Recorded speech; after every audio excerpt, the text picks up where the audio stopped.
We've got retired Thunderbird demo pilot number 4, SpaceX Polaris Dawn crew member, and soon-to-be astronaut Scott Poteet. Good morning, Scott. How you doing today? Good morning to you guys. It's a pleasure to be with you.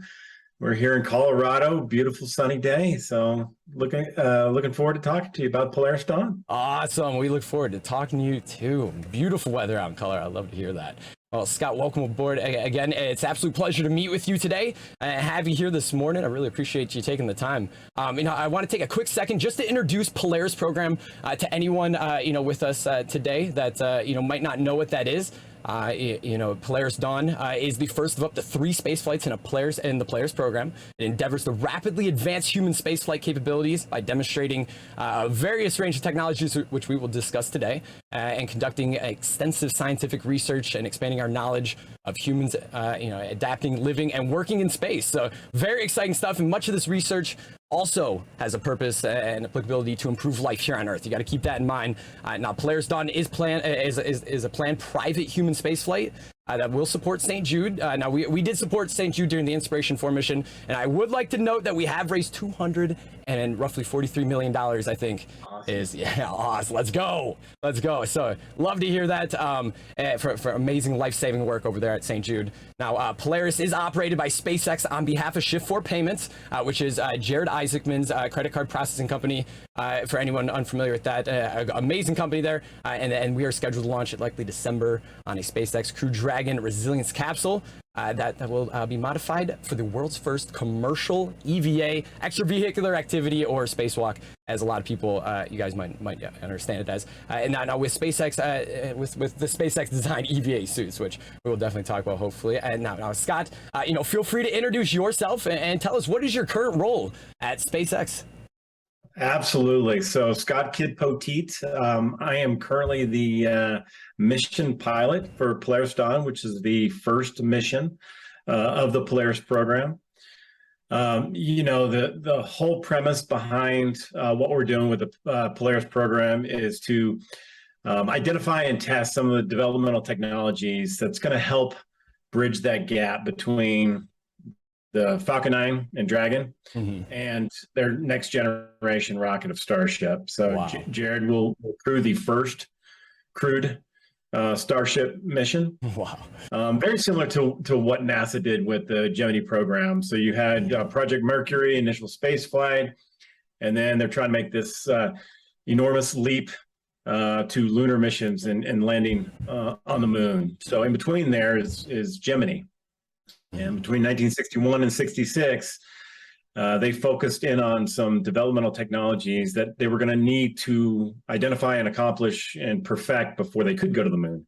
Gotcha. The first EVA, 2 crew versus 1 for the Mercury, new altitude records, docking, all things that helped them in the Apollo program.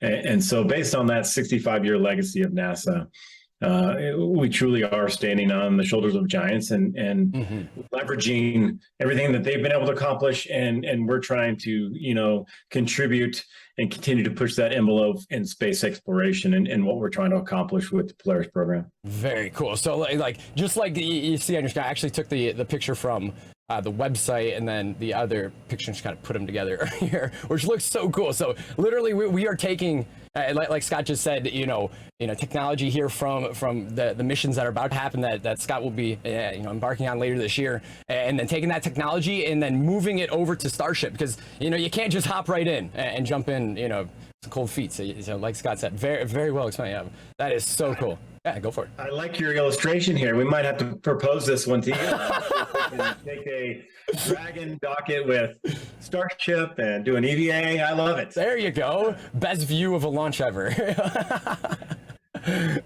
Good stuff. Well, to end up in a position like this, it really must have taken a lot of hard work and dedication. Looking back on your journey now, what was like the first stepping stone that really brought you here today? Well, full disclosure, I never dreamed I'd be in this seat. Wow. I did not have the academic aptitude growing up, thinking that I could be an astronaut. I am of the 80s, a product of the 80s and 90s. Top Gun, Right Stuff came out. Those were big catalysts for me wanting to be a pilot. Yeah. It wasn't until I got to college where I realized that was a opportunity with the ROTC program. And what does that Um, stand for? ROTC is Reserve Officer Training Corps. Oh, It's gotcha. one Okay. avenue of getting into the military as an officer. So Gotcha. you go to Okay. the Air Force Academy, Mhm. which is actually about 3 miles that way. Oh, wow. You can go through ROTC at a university, or you can do OTS, Officer Training School, which is post getting your degree. So Gotcha. just different opportunities to get in the military. Awesome. Yeah, thank you for explaining that. And now you mentioned college. Now, what was your time like at the College of the University of New Hampshire? You know, I actually saw that you had a degree in outdoor education, which sounds honestly like something that every kid dreams of getting their degree in. What made you pick the outdoor education path? It was an easy button. So I had friends older than me who was already established in the outdoor education program. I knew I wanted to fly very early on in my college career, freshman year, Mhm. and I was not motivated by academics. By any means. I was more distracted by Oh, there we go. I ran college cross country, winter and spring track, D1, Uh, fraternity, all these different. Hey, there you go. I love the there picture. you go. Thomas T. Hall. I love it. Nice. Um, but so I was looking at my opportunities of what I needed for a degree. Mhm. The military just needs you to have a degree. Oh, gotcha. Okay. That was the easiest path. They desire technical degrees, Mhm. but like I said, it wasn't in my cards to pursue that. So Gotcha. I came across this outdoor education program. It's That's so more or cool. less education through experience. So we spent a lot of time doing experiential education through skill sets. So we were scuba diving, rock climbing, Whoa. whitewater rafting, Nordic skiing. They give you, some basic skills and safety protocol, and then they let you go. Wow. Experience and learn. Wow. You get a degree in that. Outdoor education. Oh, that's so cool. Outdoor education. Wow. You got your degree. That is unbelievable. So cool. Well, thank you for explaining that. And now, at what point, did you get presented with the idea that you could go to the Air Command and Staff College and possibly have a chance to fly fighters? Now, was that before you went to, New Hampshire here? No, so the Air Command and Staff College, that's there's incremental education, developmental education programs you can go to throughout your Mhm. career. This one is once you get to that major level. Gotcha. You're in Okay. the Air Force somewhere between 12 and 15-ish years, and you have this chance. So it was later in life. I participated in the ACSC, but as far as getting started in flying, Mhm.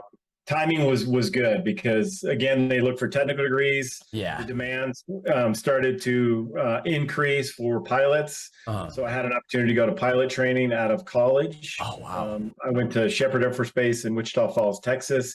Gotcha. A program called Euro-NATO Joint Jet Pilot Training. They bring all the NATO pilot candidates to Texas. Oh, okay. And we go through pilot training together. So Gotcha. Okay, that's very cool. And then I guess this leads into my next question. Now, what was where did you start flying? Like, did you start in a little 152, 72, or did you just go right into the jets? Where did you start there? No, I did. So when I was in college, I had an opportunity to go in the backseat of a KC-135 refueler. Oh, wow. I got to watch F-16s get refueled, Oh, and nice. I was truly inspired. So I went to the local FBO, fixed base operations of a local airport, Gotcha. and I got a job pumping gas. So based on me pumping gas, I was able to pay for some flight instruction, some lessons, and that just Very cool. wet the whistle for flying. Yeah. And then it wasn't until after I graduated college that I go on to pilot training and eventually fly the F-16. Wow, that is so cool. And that's so funny you said it because I was actually, myself a line tech when I was 18 years old for quite a few years, cleaned out some planes, got some flight time, and then that led me to go to college and, then have literally a hanger off the classroom. So, so a good time. And then, I ended up, on the ground realizing that, might not have been the, for me, which is okay. And then, I helped that on the ground a lot. And Love that. So, my whole family's in aviation and everything. So that's so funny. I was always wondering how do fighter pilots start? Where you guys go start in the same small planes, and it's true. So that's so cool. That's so cool. It was certainly a leap from flying a little Cessna. Yeah, it was actually a Piper Colt is what it was. Okay, Piper Colt. Gotcha. I only got about 40 hours in that before I jumped into my first trainer, which was a T-37. Got you. Okay, T-37, and those is that the one with the turboprop on the front? No. So that's the T6, and that replaced the T-37. Gotcha. Oh, that's what I'm thinking of. Okay. Yeah. So it was a side-by-side seat. You sat next to the instructor. Oh, yes. And then I don't remember when they retired that. Somewhere in the I don't know. I can't even predict it. But you do that for 6 months, and then you go on to either fly a fighter track, or a cargo track, which is the T1. It's more of a Learjet, or the T-38. Very interesting. That's awesome. Which is the infamous MiG-28 in Top Gun. That is so cool. Now, I guess another question I have here. I always heard that bigger planes are easier to fly than a little Cessna or a little Piper, whatever it may be. There, do you think that holds merit? That bigger planes are easier to fly? I don't know. They're all challenging in their own way. That makes sense. The F-16, once you get familiar with the basic fundamentals, you don't even really have to think about it. You think about, banking or turning or descending climb. It's just a slight, subtle movement of the stick because it's all fly-by-wire. Gotcha. Wow, that's so cool. It's more the employment of the aircraft. So, once you learn how to fly, you're flying in the weather at night, on NVGs, pulling Gs, and you're trying to assess a radar, a targeting pod in a very multidimensional environment with a lot of, threats out there. Yeah. That's what's truly challenging. So it's not even the plane. Cargo aircraft, you got your own challenges working with a crew. It could be a very dynamic environment, a lot of long duration flights. Yeah. So it's they're very different for sure. Wow. Yeah. Didn't even think about it like that. Great answer. Thank you. And now, out of all the fighters that you have flown, is there one that just stands out a little more than the others as your favorite plane to fly? Like, you really enjoy it? That's a great question. So I was not a test pilot, which test pilot graduates typically fly 100+ aircraft. My buddy, who's a director on Polaris, Leif Erikson, he was a test pilot graduate, and his resume of aircraft that he's flown is enormous, so to speak. But as far as my favorite is obviously the F-16. F-16, nice. Yeah, for sure. It's the F-16. It's a good looking plane. But at this point in my life, I'm very appreciative of any fighter I get to fly. So thankfully, we have we do a lot of our training with MiG-29, some Alpha jets, and some L-39s. Very nice. In fact, we got our fighter jet training week coming up here in September for the Polaris crew. Nice. That'll be great. Now, growing up, I went to air shows all the times, and all the time. My dad, some of my earliest memories going to the air show with my dad and bringing me there. I'm pretty sure it was the Thunderbirds who had that little small kids scale, I think, Thunderbird that you could sit in at the air shows, if I'm remembering correctly.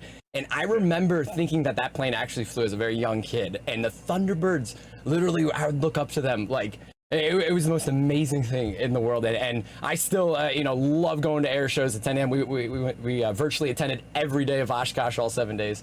and which we'll talk about. This past one? Yeah, this one. Yeah, we'll talk about that too. I got some pictures from there. Yeah, so it really is. The Thunderbirds and Blue Angels that were just an inspiration for so many kids growing up, and still are. How does the United States Air Force go about picking you to be such a part of such an elite team? Oops, skipped one there. I'll go back. Oh, look at that! Look at that! Woo! There. Flying the Thunderbird, and then they got the poster here with your whole crew here. Okay, so Fifi Malakowski, Nicole Malakowski, the one to my right, on the picture, it's the one to the left of me. She lives about 3 or 4 houses down the street from me. Nope, other one. Oh, right here. Yeah. Oh wow, she lives right down the street from you. She lives right down the street, and then Combo, the first one, the blonde you pointed to, Samantha Weeks. She's about 2 miles that way. Stop! Oh my gosh, that's amazing. Our own little demo team here in Colorado. That is amazing, and there you are sitting in there. I think it's like 2006, 2007, maybe, was it? That's 2008, based on my rank. Got you. Okay. I can't remember. Oh my gosh, it's so long ago. Wow, that that could be 2007. But as far as back to your question, yeah, no worries. Process. There's a lot of different paths that fighter pilots can take, and being a Thunderbird is just one of them. Gotcha. Fighter weapons school, or now Air Force weapons school, is like getting your PhD in all things tactical. And that is a very desirable route because you get so focused in on the tactical operations of your platform.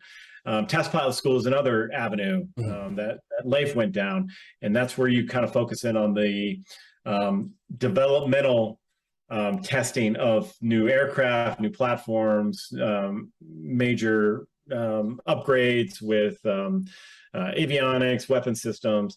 And then a Thunderbird is just another route. And the idea behind the Thunderbird is just to represent the Air Force. It truly is the front line for public interaction. There's over 330,000 airmen in the Air Force. And 30,000, wow. Yeah, not everyone gets to interact with the public. So the idea is you're recruiting and representing. Wow. You're representing the airmen, and you're recruiting for the next generation. Very well. That is awesome. Yeah, you go through a selection process. You apply, letters of recommendation, and then you go through an interview process, and it gets whittled down to semifinalists, finalists, and then eventually they select the team members. Wow. There's 8 pilots on the team, and we replace half the team each year, just for continuity's sake. And you're only on the team for 2 years. So, okay, got you. So, wow, I didn't realize that. A boss, he or she will be in their 2nd year when they hire a new number 4, which is the position I flew. And the reason why is for continuity's sake. The following year, now the slot pilot is experienced helping the new commander learn the routine. Oh, so it shifts up. That makes sense. That is really cool information. Thank you for sharing that. And now, from the ground, to an untrained eye at an air show, it might not seem like much more than, planes going back and forth, but we obviously know it's a lot more than that. Now, when rehearsing for these air shows, with the Thunderbirds here, what type of preparation, inside and out, happened, the night before, even, the morning of a show? Like, what kind of stuff happened? Absolutely. It starts in the training season. So everyone comes into the Thunderbirds qualified in some type of platform. By the time you actually get to begin your training, you will be qualified in the F-16 specifically. I'd say half of the pilots come from the F-16. Okay. They grew up flying the F-16 in combat environment. Some come from F-15Es, Cs, F-22s, F-35s, A-10s. But by the time you get to the Thunderbirds, you're qualified in the F-16. The training season is more or less November through March, and you are flying 2 times, sometimes 3 times a day. Wow! And the idea behind the training is you need to get proficient to be able to fly as close as we do, as low to the ground. And it's just to put in perspective, we'd be lucky to get about 150 to 200 hours as an operational pilot. In the Thunderbirds, you get about 500 hours. Wow. And they're not short sortie durations. They're like 0.8s. They're less than an hour of flying, just because there's no external tanks. There's not much fuel on there. It's a very short routine. Interesting. That is so cool. And you'll start off baby steps. A single aircraft, flying some basic maneuvers, and then you'll add an aircraft, 2 ship, and then you'll add 2 more. So you have the Diamond, And then you'll add the sixth ship, and then you'll start up at higher altitude. You'll work your way down. So it's a progression of sorts to get fully qualified. And then the show season starts once you get certified as a team in March. And then, the second part of your question, as far as what life is like, it's very, very tough on the family because you're gone constantly, probably 200 plus days a year. Wow. Typically leave on a Thursday, fly to the show site. It could be across the country. You land, you do interviews. Next day, you wake up. You typically do school visits, hospital visits. You do a practice in the afternoon. You do a public relations event in the evening. And then you typically do a show on Saturday, Sunday. You're home on Monday. You have your weekend is Tuesday. And then Wednesday, you're typically back at it. And then you go through the routine again. And that's from March to November is pretty much the routine. Wow. So. That blows my mind. I would always think that you guys would just show up, kind of sit down, relax a little bit, No, it's constant. Wow. And the flying is phenomenal. I love operational flying, combat type missions, mass formations, employing the radar, the targeting pod, dropping bombs, all that good stuff.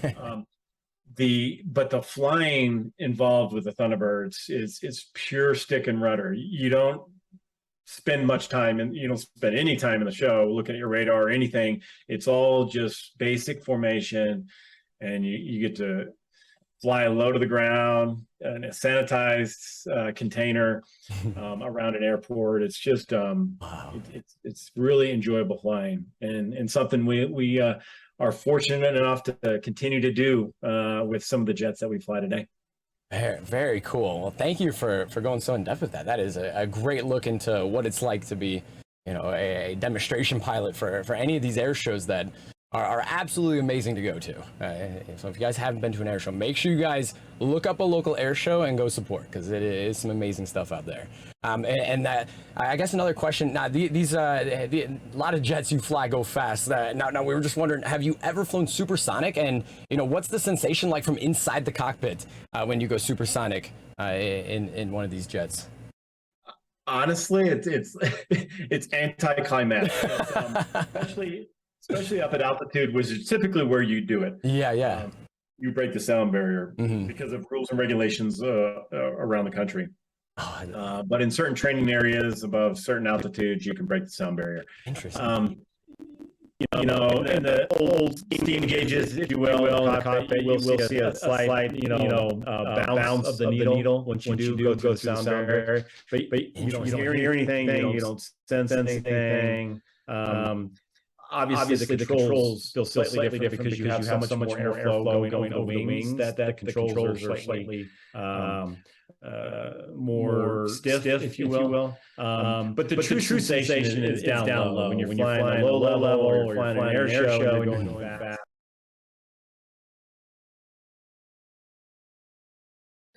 A really intense experience. Some of these training areas that we have are very rural and deserted, and there's canyons, mountain terrain. I recently posted a video on Instagram of me flying through a canyon in Afghanistan on one of my last deployments, and it's just these peaks go up to like it's the southwest portion of the Himalayas as it tapers down into the main region of Afghanistan, and these terrains are up to 20,000 feet, and that's so cool. You get this rush of the mountain going by you, and it's just beautiful terrain. Real life Top Gun. That is amazing. Let's see here now. And I guess one last question about the Thunderbirds here. In the places you went in those 2 years, what was probably your favorite air show that you performed at? Oh, that's a tough one. Chicago is a fun show because you actually get air and water between the skyscrapers, the buildings. Yeah, that's a good one. We get pictures sent to us that were taken down when they're up on like the 60th floor, looking down as we pass through these buildings. That's a cool show. We did a European tour, something like 8 or 9 countries in 21 days. Wow. And air shows are enormous over there. It's it's a cool experience to interact with the public over there and share the goodwill message with all those different countries. Yeah, I bet. Going to your hometown is always special. Most certainly, yeah. Share the experience with family and friends. So yeah, it's very they're cool. all special in their own way. I bet, yeah. Any air show is a good air show. I agree. Yeah. Now, just about 2 weeks ago, we saw the Polaris Dawn crew landing, including yourself, at Oshkosh, the world's largest air show. We luckily caught, the amazing talk you guys did that night at Theater in the Woods.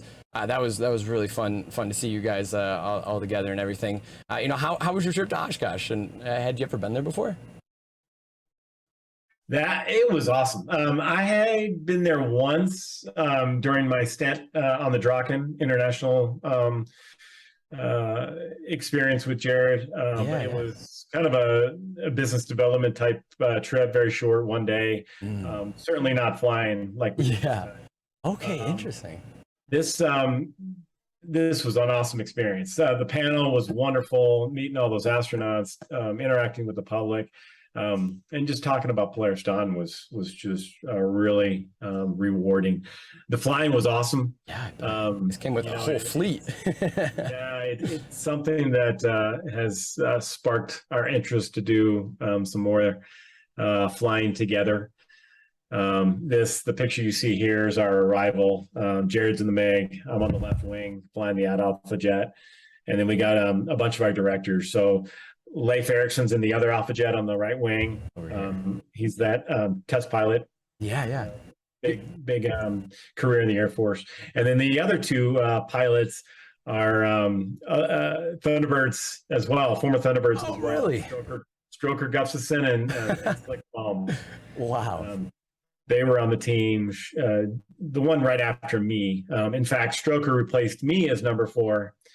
And Slick was hired to be number 2 on the Thunderbirds, 2009 and 10 season. That's who came into replace. That's so cool. You guys are still flying together. And then was Sarah and Anna, I would imagine, passengers in the back too?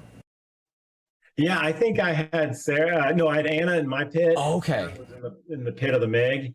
And then Gotcha. We had some of our other directors and crew members or team members in the other pits. So. Gotcha. Yeah, I think as they were landing, we saw John, his big smile out of the window on Oshkosh's live stream. You can see his glasses and everything, and taking a video. I think we saw John in the back of one of them. That was awesome. This is his picture, actually. We had a chase aircraft. Yeah, we had a 6th aircraft that took this picture. So. Okay, gotcha. I have a picture. Here's you guys at the Theater in the Woods that night. That was a great talk. There was a lot of notable individuals there that night too. They had a bunch of different companies, so that was so cool to see that. How was your experience going here? Was this your what was this like? Well, let's just say we're going back. We like to do things bigger and better. So we'll see what we can create for next year. As far as a demonstration is concerned, Nice. I'm excited. We always welcome the opportunity to talk about the Polaris program. Hopefully we can create some type of panel discussion, meet and greet, if you will. Talk about our experiences in space next year. Oh, it's gonna be so cool. But this is what it's about. It's interacting with the public, getting them inspiring the next generation. I was fortunate enough to have my 12-year-old son in the audience there. Oh, no way! That's so awesome. He went with me on that trip. Nice. And honestly, that was the first time he's flown with me and has watched me. Really? Oh, what an experience! Going to Oshkosh with the pops for the first time. That is definitely a memory that will not soon be forgotten, that's for sure. Oh, I love to hear that. Next thing, I got another picture of you guys flying around here out over, it looks like Winnebago, hanging out there. Now, it kind of related to my next question here, but I'm not sure if you saw, but earlier in the week, there was actually a U-2 spy plane that was on a training mission from Washington that flew like 4.5 hours out here to Oshkosh. They performed for like 20 minutes, took right back off, thrust it out, and then they went right back to Washington. 9-hour flight, we were told, just for 20 minutes of enjoyment. But that was probably one of the most crazy acts all weekend there. And I guess, have you ever been able to be a passenger in a U2? That's if you're allowed to talk about that. So I was stationed in Osan Air Base in Korea, where the U2 is stationed. Used to watch them fly all the time. Very loud. Yeah. Just spiral ascent to get up at altitude. It was really cool to watch, but I've never flown in the backseat of a U2. Okay. But very capable platform. You talk about that 9-hour sortie, it gives me cringes because I know how uncomfortable some of these seats can be. The longest sortie I had in F-16 was it was a 13.1. It was from Omaha, Nebraska, all the way to Korea. It's miserable. Wow.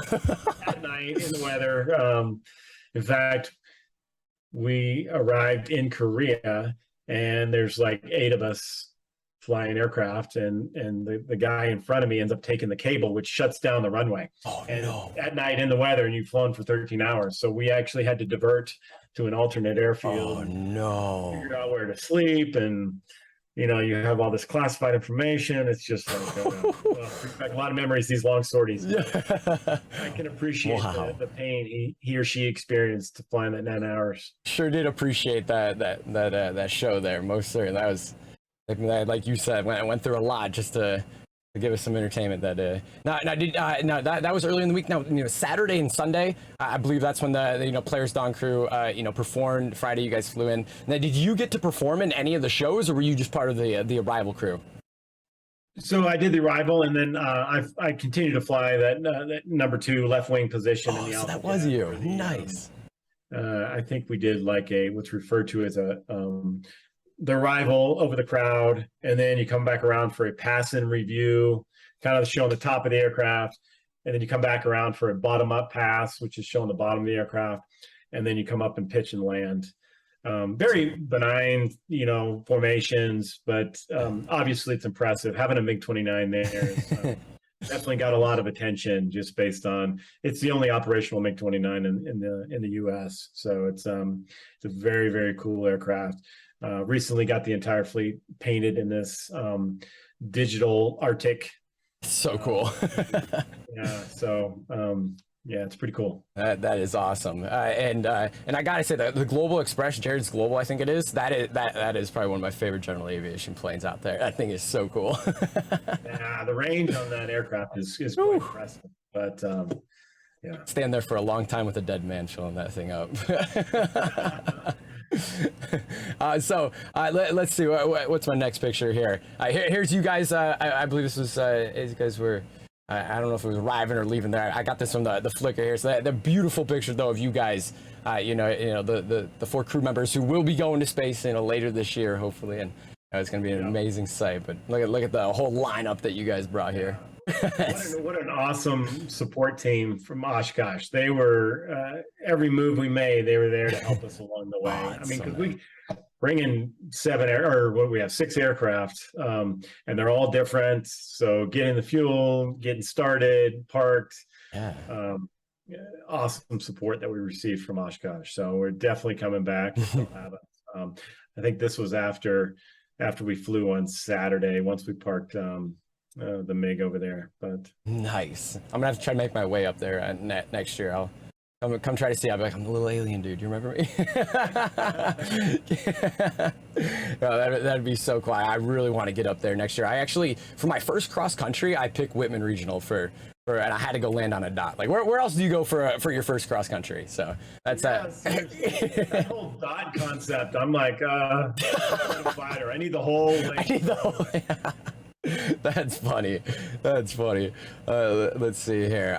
So I guess my next question, moving along here, we got, we got, you then went from, the Thunderbirds now into, was it Draken International, I believe, where you did those military training missions. Now, is this, can you tell us, about your time working for them? And is this where you met Jared at?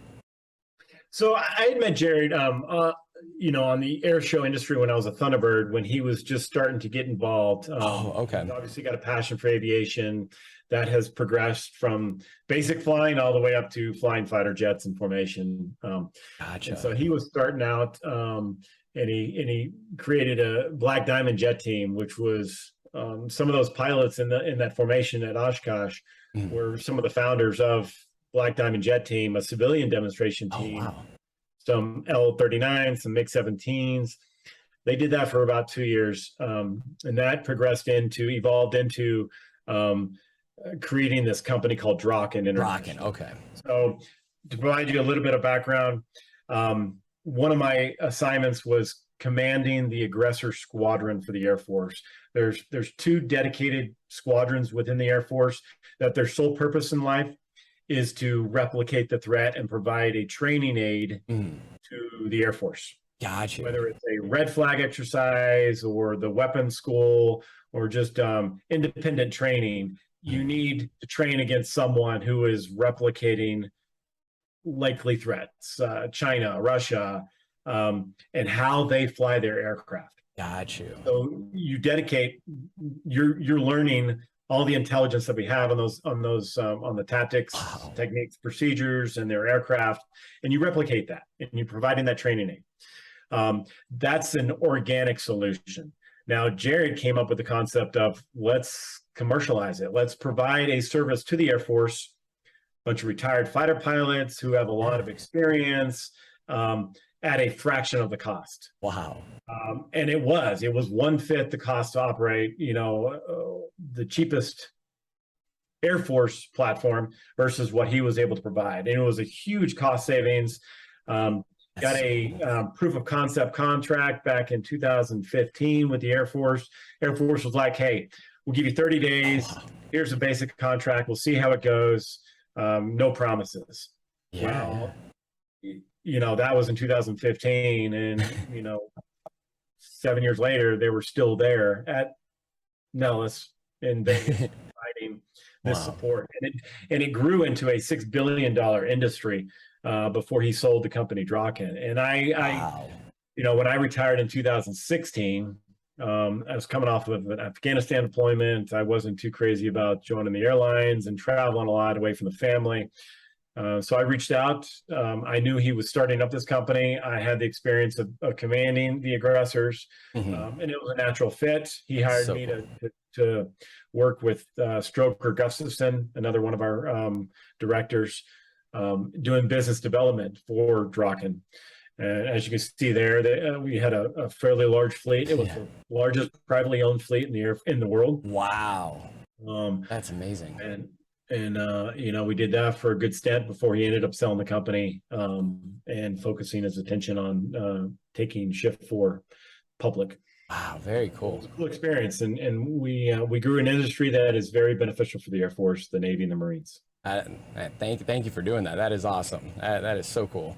And now, so at this point, you've gone from getting a degree in outdoor education to flying fighters. Now you're working for a company, doing amazing things to the government. And then after this, you now assume the role of I believe was it senior director there, about to send humanity's first civilians into orbit. And I believe, if I'm not mistaken, your third ever non-flying job.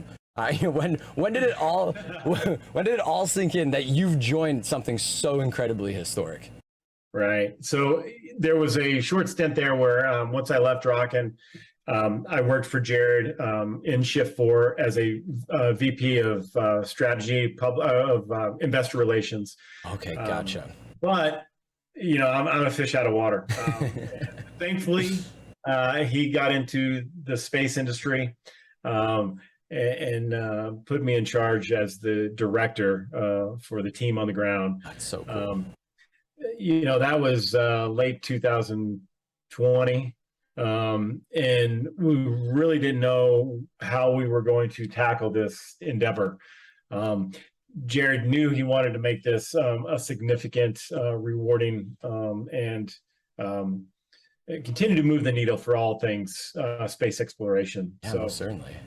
With the 4 seats, the idea behind it was to create the first all civilian mission to space, and bottom line, select 3 individuals who had no intentions of going into space, and bust open those doors and making exploration more accessible to anyone, more or less. So we hit the ground running in late 2020, and we did the Super Bowl commercials, sweepstakes. Yeah, I saw that. Selected a seat for that. We did a contest through Shift 4, identifying an entrepreneur, which was Cyan. And then through our partnership with St. Jude, we selected Haley Arsenault to fulfill the 4 crew members. Cool. Couldn't ask for a better crew, and they go from, it was pretty much late February, early March when they were notified, and then they're getting fitted for a spacesuit less than a month later. Wow, it's a real experience, I'm sure. Absolutely. And it was fast and furious, 6-7 months to get them trained up. Most of it obviously is explained in Countdown, the Netflix documentary. But it was an awesome experience. It was an extremely busy time. And ultimately raised $250 million for St. Jude. So it was a win-win all around with a successful mission in September. Most certainly. Yeah, that is the most important part about all this, is that we're doing it for a life-saving cause and bringing attention to so much. And we'll talk about Starlink too in a little bit, how that's helping on that front. Most certainly. That is so cool. Now, when you started working for Inspiration 4 here, now you've gone into the space industry for the first time here. Now, was there ever a thought that in the back of your mind that maybe one day that you might have the opportunity of wearing that spacesuit yourself? Honestly, no. And in fact, it wasn't until late summer of 2021 where I started to get inclinations that it could be a possibility. I was just very focused in on my job. It was anything from getting coffee for the crew, coordinating logistics, to shadowing them throughout the training. And then I got to sit in mission control. I got to be on the recovery ship. So oh, wow. Actually, there was a lot going on with the fundraising, with the logistics of getting the crew where they needed to be. So, it wasn't until we started to have additional discussions with SpaceX to figure out, what would be the next step and how could we continue to evolve space exploration. And that's where we came with the concept of Polaris and these up to 3 missions. And certainly this is a lot more operational focus based on everything that we were able to learn from Inspiration 4 and the success that we had with that. Let's just leverage that experience and figure out how we can continue to push the needle with these 3 operational missions. Most certainly. How awesome that must have been, running the show over there. And then, after an amazing, 3 days of hard work on the ground, and then, hard work by the crew up in orbit, zooming around our beautiful planet, Inspiration 4 touchdown September 18th, 2021 at exactly 7:06 p.m. Eastern time. And then you mentioned you were out here. There's the arrow. You can see waving to the crew over here, giving them all. And then Tom, part of the documentary crew in front of me. Yeah, it's Tom. Is that Netflix? Awesome. In fact, they were just here last week doing the interviews for this documentary. Oh, another Netflix series? It's not Netflix. Oh, okay. It needs to be shopped out, but same director producers and cameraman, and so it's very cool to work with those guys again. That'll be fun to watch. I can't wait for that. And then now here's kind of an odd question. Now, No, what did the outside and inside of the capsule smell like after entering the atmosphere and having 4 humans spend multiple days with no showers? Is it? You know what? I didn't get too close to the crew. Actually, no, I did. I gave them a big hug. Honestly, there wasn't. Yeah, that is. It's Jared coming out and giving you a hug. Here's the. Yeah. They were. Everyone comments about how wobbly they look. Yeah. I was wobbly on that deck based on the sea state. Yeah, I noticed that. It wasn't their zero gravity legs. It was more their sea legs than anything. Yeah. That was kind of a misnomer. There was funny. much discussion on whether they were going to get on a gurney and be wheeled in, and they're like, "Heck no, I'm walking." You can see like a Neil moving around and stuff. I think one of the medical officers over here. And then you can see them both almost falling when the astronauts all almost fall too. It's funny.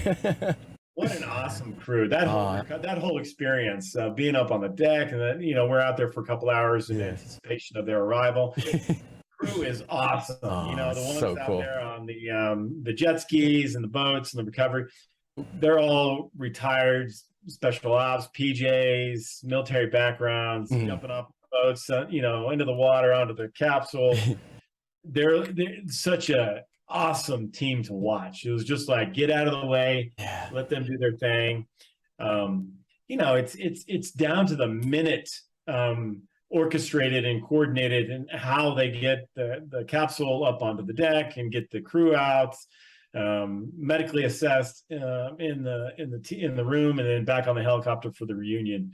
That happens in an hour. That is so just amazing. being a part of that and watching it. It's funny because once they got all their vitals checked and they're kind of absorbing the moments in that 15-20 minutes we were in the medical room, they got cold chicken. They ate cold chicken. Oh, they loved it too. They get a limited amount of fresh food. Oh my gosh. There's no refrigeration. There's no way to keep it up. So everything's kind of cold. That's too funny. And after so many days, you need packaged type food to consume. Yeah. Something that we're discussing right now as far as what were the lessons learned from Inspiration 4. How can we, improve the food? But yes, they got cold chicken right after, and they loved it. So. That's so funny. And it seems like you've done a couple of these interviews, because my next question literally is there anything that you could talk about that has happened on Inspiration 4 that has inspired a change of procedures or equipment of your mission to make conditions more comfortable or anything like that? That's what's so unique about SpaceX and how they are able to dominate this industry of especially of crewed flight. It was shortly after Inspiration 4 that we're already back at Hawthorne debriefing and assessing what worked, what didn't, how can we make improvements, because by that point we knew we were transitioning into Polaris program. So they're making tweaks, and obviously they're going from a cupola, the glass dome, to something, a hatch that is now we're going to translate for the EVA. Yeah, that's so cool. So, as far as tweaks, they're everything. They're looking at they don't sleep, and they're always looking to make improvements, whether it needs it or not. They want to make things more efficient, more reliable, just like everything they're doing with the Starship. That's why they have such a great track record, and safety record as well. They're always looking to make things better. That's awesome. And throughout our entire discussion and journey so far, it's been nothing but amazing to watch these guys work and get ready for the EVA, the development of the EVA suit. These things take some organizations years to develop, and tons of resources and lots and lots of money. SpaceX just hit the ground running with, okay, we're going to do an EVA. We need an EVA suit. We'll start with a baseline EVA suit, and we'll develop it from there.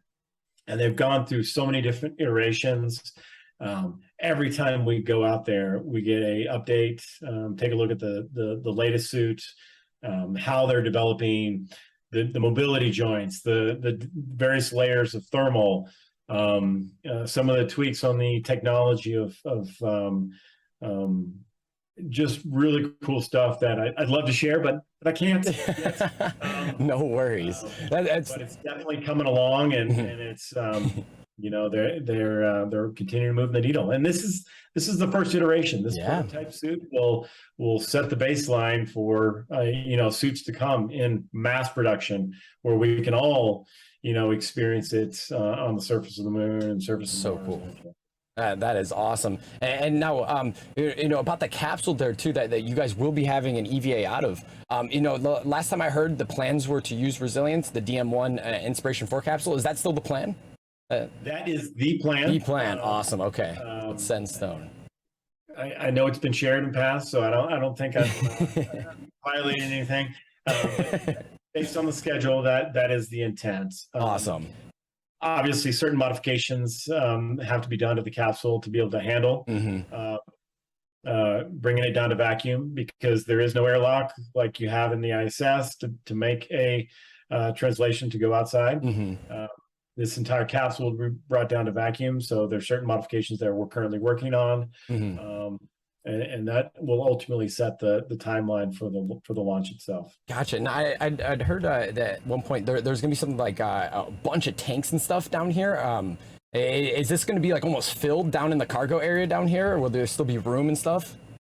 Yeah, there still will be room, but we need to make the priority is the COPVs of nitrogen, oxygen, nitrox, to be able to do the EVA. Gotcha. Because the fact that we're bringing it down, we need the consumables to be able to execute the EVA. So a lot of the cargo space below the seats will be these tanks. Gotcha. Okay. But there's cargo room still left over, and the remainder of the cargo room is going to be dedicated to the science and research experiments that we have scheduled for this one. And I think it's like up to 35, 36 experiments. Wow. And just based on Jared and Elon's vision, kind of bridging that gap from identifying innovations, technologies that's going to help us make this transition. We want to continue to have this operational mindset and perform these science and research experiments, dedicate our entire waking moments to completing these, the whole gamut of experiments, medical and radiation, and just identify what's unique about our mission. We're striving to reach a new altitude record that was set by Gemini 11 back in 1966. I have a picture of that. Pete Conrad and Dick Gordon. Yeah. Where is it at here? Oh, sneak peek. Training for sure. Uh-oh. Going through training here. Where is it at? Where is it at? How to use a different program. There it is. There it is. That's it. See the world from a different perspective on this one. That's going to be beautiful. And now, just gonna go back over here. And now, if you don't mind, if you don't mind me asking about, Sarah, if you're not the person to answer this, or no worries, totally understand. You have some amazing crew joining you. That's for sure. And with Sarah being the lead ops engineer, who's literally taught everybody. There she is. She's taught all the NASA astronauts. Now, is she teaching you guys how to fly, or is someone else stepped in? And could she be considered a mission pilot or even a commander if need be? Since obviously she's qualified for that, even though she assumed the role mission specialist. Yeah, first and foremost, we have the most experienced, other than myself, crew that for this particular mission. You have Jared, experienced astronaut, who will have the most time in a Dragon capsule, and then obviously you got Sarah and Anna, two very smart, intelligent SpaceX engineers who have a direct experience with Inspiration 4, both of them, as well as a very deep resume with NASA. Anna worked for NASA, and then as a working the crew side, as well as being a technical advisor for Inspiration 4 and all the responsibilities that she currently has, developing the procedures for contingency operations. And Sarah still has a direct responsibility for training astronauts. Ah, that's so cool. Like Crew 5, who's coming up. You could easily fulfill any role. As far as the training, it's a collaboration. Melissa, our lead trainer, she is solely responsible for training us. But I can tell you firsthand, when we go through these simulators, it's more of a kid-focused training event, getting a lot of inputs from all different directions. Oh, that's funny. So the scrutiny is very high on kids' performance. The only one who really hasn't used it. Yeah, that's funny. Exactly. Oh, that's good stuff. Yeah, very, very excited to see that. Amazing crew. Now, I got a cool little picture of you out here, teasing. Is that tease on the EVA suit coming up soon? Oh, God, I hope not. I hope not. That's so funny. The training has been awesome.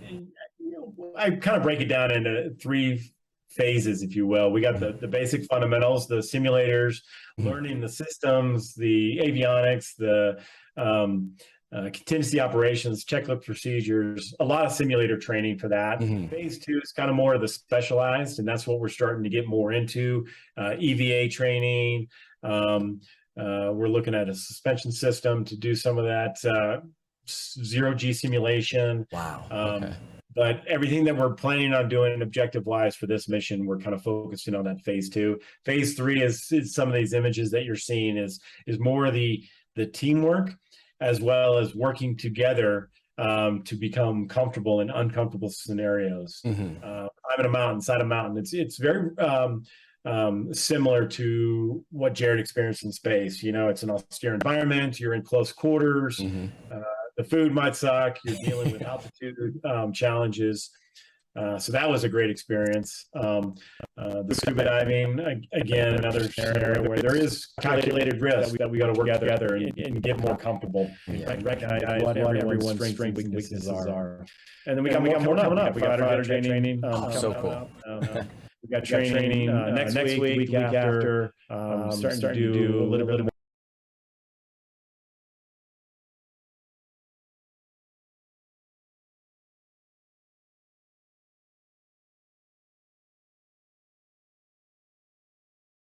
Awesome. That's so cool. And just give me 1 second. For some reason, my microphone went mute on your side for everyone over here. Everyone's like, the chat just started moving like muted. Oh. Okay, hold on, give me 1 second. Sorry about that. I pulled this up. There we go. Okay, can you say something real quick? Yeah, test 1, 2. Perfect. Okay, there it goes. It should be back up. Let me turn your limiter back up here. Sorry about that. Oh, Technical difficulties. Okay, and then let's see, what do we got for our next picture here? I think some more. This probably got to be one of my favorite pictures. Being on a mountain above the clouds is just something magical. Like, there's something about that. That is a cool picture. Yeah, and this was a amazing experience. Some of us have experience climbing mountains, but it was certainly a new altitude. 19,348 Wow. feet. Okay. Peak of Cotopaxi. So it certainly challenged us in this austere environment with the altitude. And this was Anna's first climb. Really? Never climbed a mountain before. And I talk about it. Hopefully you'll see some of this in the documentary, but again, we're all testing our limits. But this one definitely tested Anna, and I was on her rope team. Our lead guide was Ed Viesters, who is a famous mountaineer. Great guide. And he was in the lead, and then it was Anna and then myself on the same rope, and we're roped up for safety reasons, navigating crevasses, seracs, avalanche concerns, all the safety reasons why you get roped up. And we hit a specific point in the climb, this very steep section wall, and one of the guides from above, different rope team, yelled down, and and said, hey, if Anna's unwilling to proceed, don't be afraid to turn around at that point. And it's not only a physical challenge, it's emotional and mental. And so my concern was, that feedback could have, detrimental impact on her psyche. I'm like, okay, maybe I need to turn around. And so Ed and I were very focused in on, okay, we've been with her all day. We're watching her steps. There's certain specific procedures, if you will, for pressure breathing and this very rhythmic stepping motion to be able to conserve your energy and not get hypoxic, keep your O2 levels up. Anyways, we knew she was being a rock star. So we're like encouraging her. And long story short, we got her through this initial wall. It leveled off a little bit before the last climb, before the summit. We got to the summit. Nice. She was able to reunite with her husband. It was just a very special moment. And we got to celebrate. And you're going to see some really amazing footage of drones, the top of this volcano. We're on the edge, and you look down on one side and it literally goes into this volcano. No way. That is amazing. 19,000 feet too. Really good experience for the crew.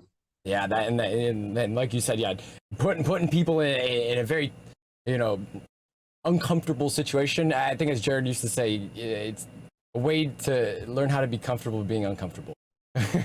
Absolutely. Yeah. And based on his experiences on orbit, that's exactly what gets you prepared. And the more familiar you become with contingencies and you can rely on your training and these experiences to be prepared and control those emotions, so you can stay focused and accomplish the mission. Most certainly. And now I guess taking the training back to the ground here. Oops, there it is. I was looking for this picture earlier. Oh, there you go. So you said it's very kid focused. There is a perfect example of the fear, sarcasm, and ridicule that's coming from three, directed at one. That's so great. I saw this picture and I was curious. I was going to ask you about this. It's funny you brought it up before I could ask you too. Those are sincere laughter at me, not with me. Not with. That's. Oh my goodness, that's too funny. Too funny. Cool little picture of the Dragon training simulator. And then here's a picture of you guys all. I think at a Hawthorne. Is that where this is at? Yep, that's in the training room. Nice. One of the few places we can take pictures. Nice Chucks. I like those shoes. Oh yeah, I got to wear the Chuck. That's old school, man. Throws it back to the Gemini Apollo era. Yes. They wore flight suits and Chucks. Flight suits and Chucks. That's styling right there. I like it. I saw the very bright white Chucks on the recovery vessel too. I forgot to say something, but I noticed those in that picture too. They look a little newer in the recovery vessel picture. Yeah. Let's see. We've got one more picture. Here's you training on the Dragon simulator, which I guess one question I have about these simulators, if possible, and no worries if not, if you have the capability to somehow release the sound of what it sounds like inside of Dragon, because I've always heard there's recordings that you guys get blasted, and I've always wondered, what does it sound like inside the capsule? So if somehow you ever have the opportunity to release that, I know a lot of people would love to see and hear that, or hear that. Yeah. See. In fact, we're trying to get ringtones for what the thrusters sound like. Oh, no way. But they do a good job simulating. There's a handful of simulators. I think there's 3 in the ones that we use. Gotcha. And it's fairly realistic from what Jared has shared with us. But one thing we are trying to up our game with for this mission is the coverage and bringing more to the public, getting more cameras and audio and bringing the public into the into honestly, in a perfect world, we'd like to do the whole Truman Show and give you 24/7. If depending on how Starlink works out on orbit when we do test that. That'd be so but cool. That was one of the big feedbacks from Countdown, the Netflix documentary, is not enough on orbit coverage. I agree with that. That's something we're certainly focused in on and working with SpaceX to figure out how we can increase that. Very well. I love to hear that. As being a streamer here and loving to stream, I always promised everyone here that one day down the road when they're streaming 24/7 on the moon, I'll leave my channel on 24/7. We'll do the Truman Show. I like that. I like your thought process on that. And now let's see. Kind of going back to the EVA a little bit here. There we go. Sorry about that. There we go. You got, this is I don't know if you've seen the video. It's called Starship Animation, I think it is, by SpaceX, where they go to the, Mars here. Did these EVA suits, these might even be IVA suits, do these kind of resemble what, the style we're going for these EVA suits? Honestly, we don't even know what the outer shell, ultimately what everyone's going to see, what it's going to look like. We don't even know. I think it's going to be very similar to the IVA suit based on that's the baseline. And the focus is the fundamentals, the mobility, the thermals. But in standard SpaceX fashion, they're going to make it look pretty badass. New visor. TBD on ultimately what colors and, what the suit's going to look like on the outside. But we have full faith and confidence it's going to be pretty badass. I think so too. Anything SpaceX builds, it just looks so beautiful and sleek and just perfect. It's really great. Now this picture right here. What are your thoughts? Thinking like, from I'm sitting here looking at this, just thinking like, this is so amazing. Someone's gonna get to do this. Now you're sitting, you actually. That is you. That will be you. Like, what do you think about like the fact that you're literally about to go outside a Dragon capsule around the Earth? Like, how do you comprehend that? I don't know if you do. Very well. We'll try to replicate it as much as we can. In our training, we're still working through the protocol of what it's going to look like, durations, process. That is the priority and the focus right now in our training is to figure all that out. So a lot of it's TBD. Makes sense. But ultimately, we're not going to launch until the rocket's ready, the systems are ready, and we're trained and ready.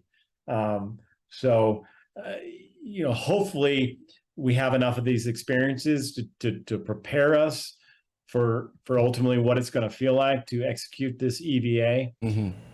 A lot of discussions and mentorships that we have with former astronauts, current astronauts who have done EVAs. A lot of them talk about that overview effect.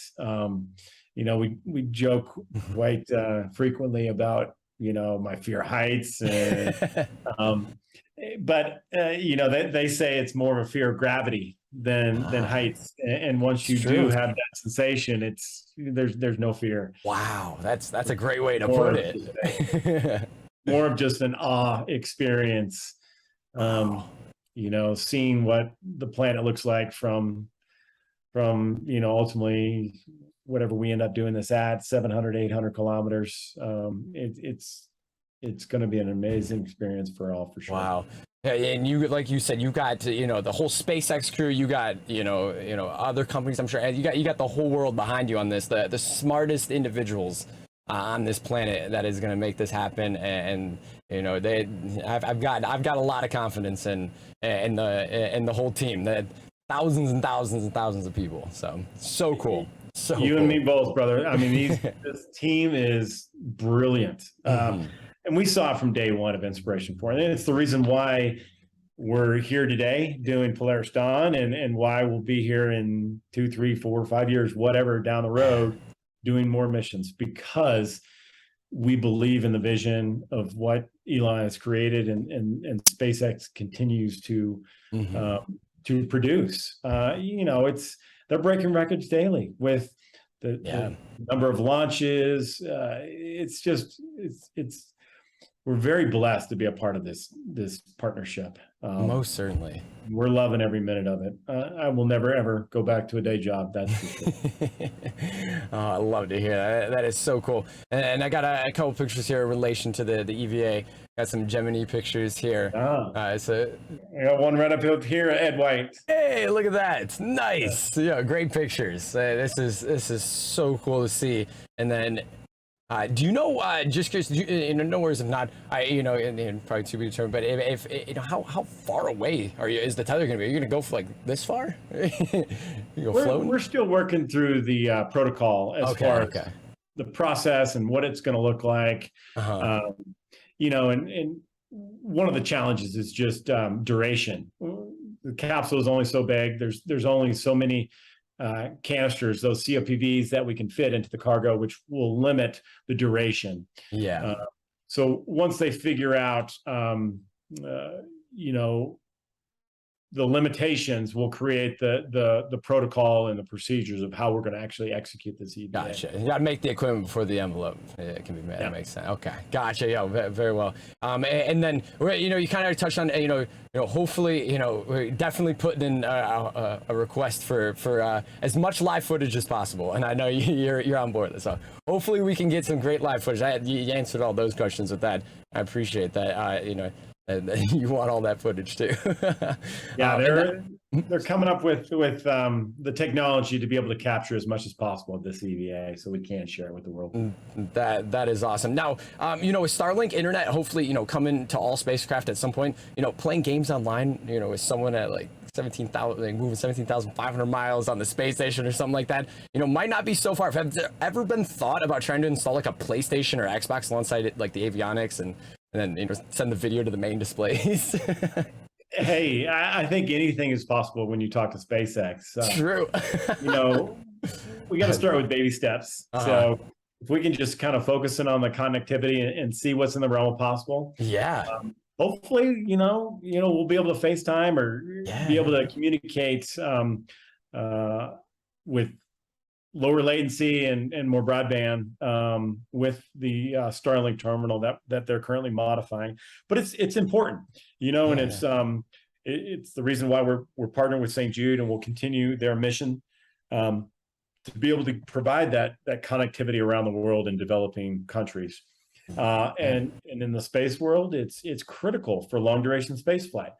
The only way we're going to be able to communicate realistically with missions that do go back to lunar and eventually Mars and beyond is through laser communication. And for us to be able to test it and to provide, just a couple data points on what worked, what didn't, is only going to advance the procedures and improve the process in later missions. So we'll accomplish what we can. We'll learn from this experience and improve upon it and just make it that much better for the future. That is awesome. And yeah, so Starlink being, one of multiple objectives, that will be accomplished on the Polaris Dawn mission. And then, with that laser-based communication, that'll be necessary for missions to the moon, Mars, beyond one day. Can you tell us a little bit more about how that's going to help, here on Earth? We talked about, St. Jude earlier too. How does that, fit in there? So, it was a natural progression for us to continue our partnership with St. Jude. We believed in what they are doing, but they have so many more challenges to come, and we want to help as much as we possibly can, whether that's through fundraising, through supporting their vision, getting the word out, improving upon some of the objectives that they've set forth. One of them is the global initiative. So a common statistic that needs to be highlighted is the fact that your survivability of cancer as a kid is based on where you live. So in the United States, based on the resources that we have in the healthcare, 4 out of 5 are going to survive cancer. It's completely opposite in developing countries where it's 1 out of 5. Most of the time, kids will never even know or be diagnosed that they do have a cancer. Wow. So that's unacceptable.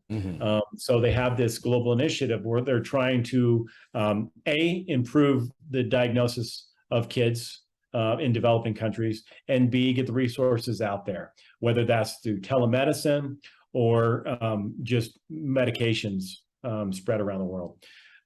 So we learned firsthand recently of how important connectivity can be around the world. Several months ago, during the height of the Ukraine conflict, St. Jude had reached out and said, hey, we're having to evacuate some of our patients from Ukraine to surrounding countries, Poland, Moldova, and they're having to set up these makeshift hospitals to provide this continued care because these kids were in need. So they reached out, and in Jared's generosity said, hey, whatever we can do to help. So we came up with the concept of, hey, they need internet, they need connectivity. Let's bring them some Starlink. Wow, that's amazing. So, you know, we loaded up a bunch of dishes and terminals into Jared's Global and flew them across to Poland.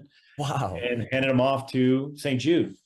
And we were getting texts on the way home saying, thank you, thank you, thank you. Oh my God, that's amazing. And they were texting from their Starlink that they had set up, and they were immediately be able to provide the resources of telemedicine from the doctors back at St. Jude and care for these kids who were in need.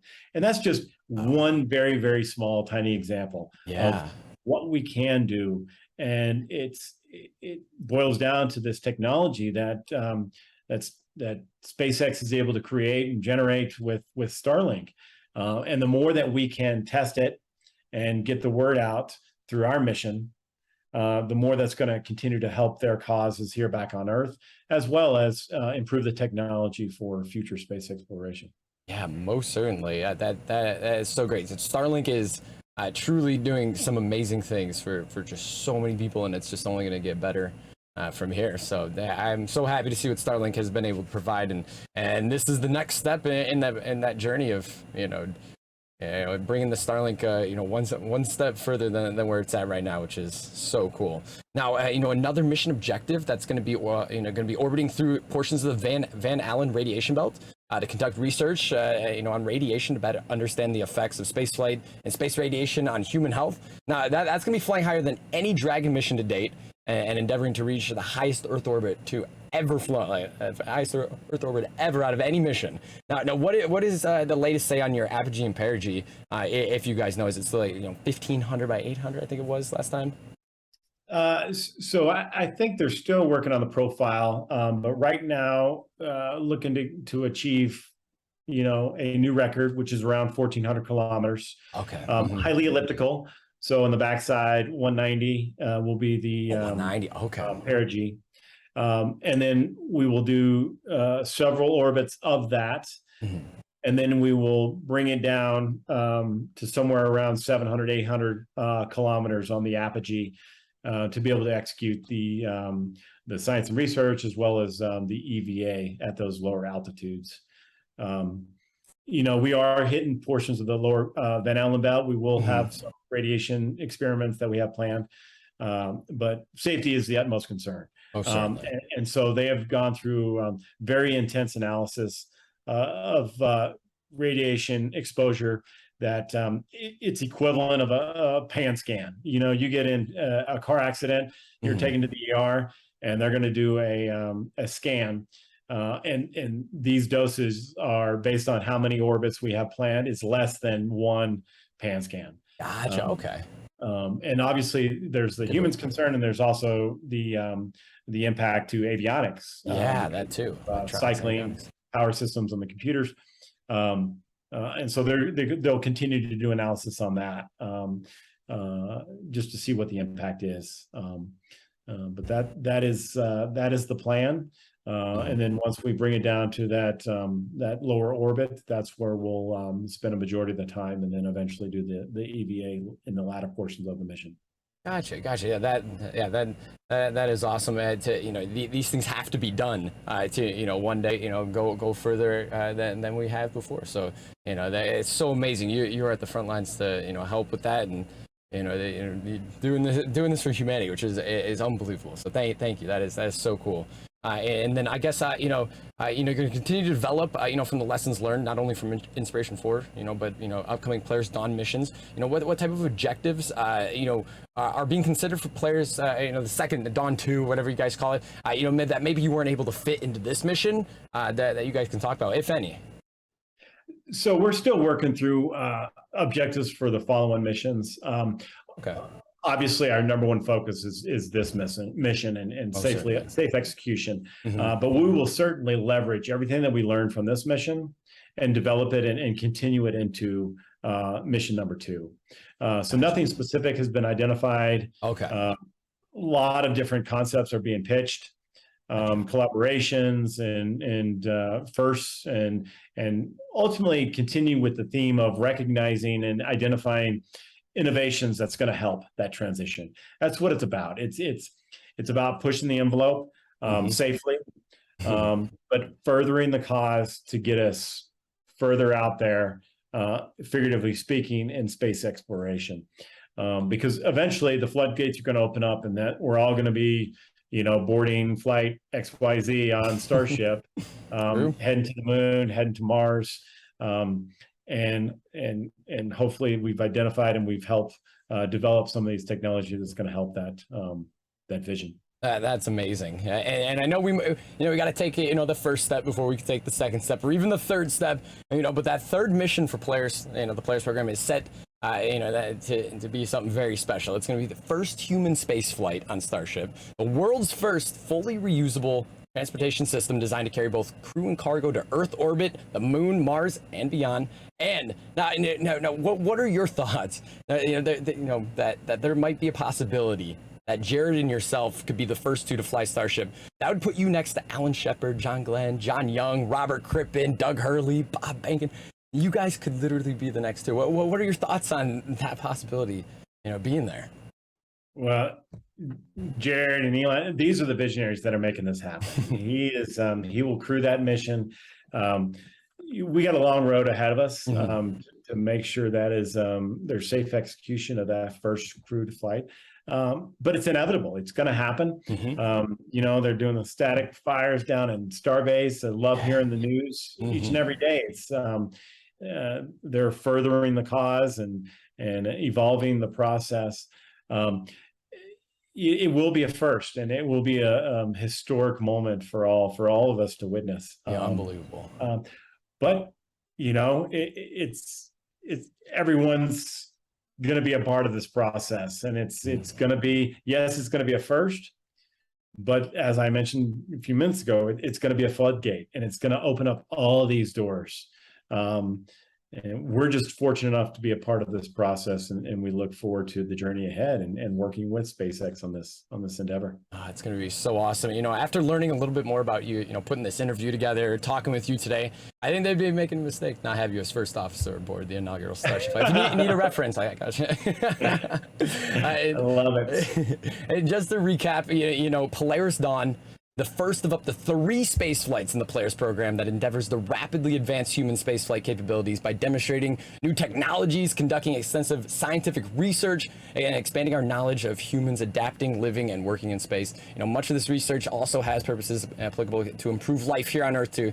You can't forget that. And appropriately, our last photo and question I have for you guys here today is an amazing picture of you guys standing in front of a sign that says Occupy Mars. Now, how significant do you personally think that these Polaris missions will be one day to achieving that ultimate goal of occupying Mars?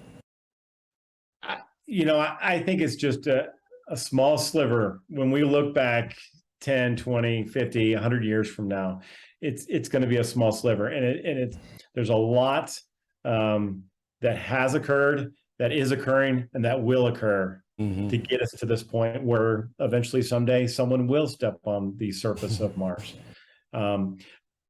We're just happy to be a part of it. And we will try to contribute as much as we possibly can with the resources that we have available today. But it's a wonderful time in space industry. A lot of things are going on. A lot of different companies are contributing to this cause. Obviously, SpaceX is doing more than their fair share, and we're excited to be just experiencing along the way. Amazing answer. I can't wait to see what this small sliver turns into. It's gonna be absolutely amazing. It was absolutely amazing getting to talk with someone so heavily involved in all of this. It's been an absolute dream come true. I can't thank you enough for your time this morning, and I hope we can sit down again, hopefully after, to go over some dawn mission photos and discuss what it's seen our planet like from a view that literally only a few will ever get to see. Like a post-flight briefing, if you will. That sounds like a plan. Yeah, awesome. Well, retired United States Air Force Lieutenant Colonel, SpaceX Polaris Dawn crew member, future astronaut, Scott Poteet. It's been an absolute pleasure. I seriously can't thank you and Sarah enough for making this happen. Thank you. You bet. Take care. And thank you. You have a great day, Scott. Thank you for being here. All right. We'll talk soon. Bye.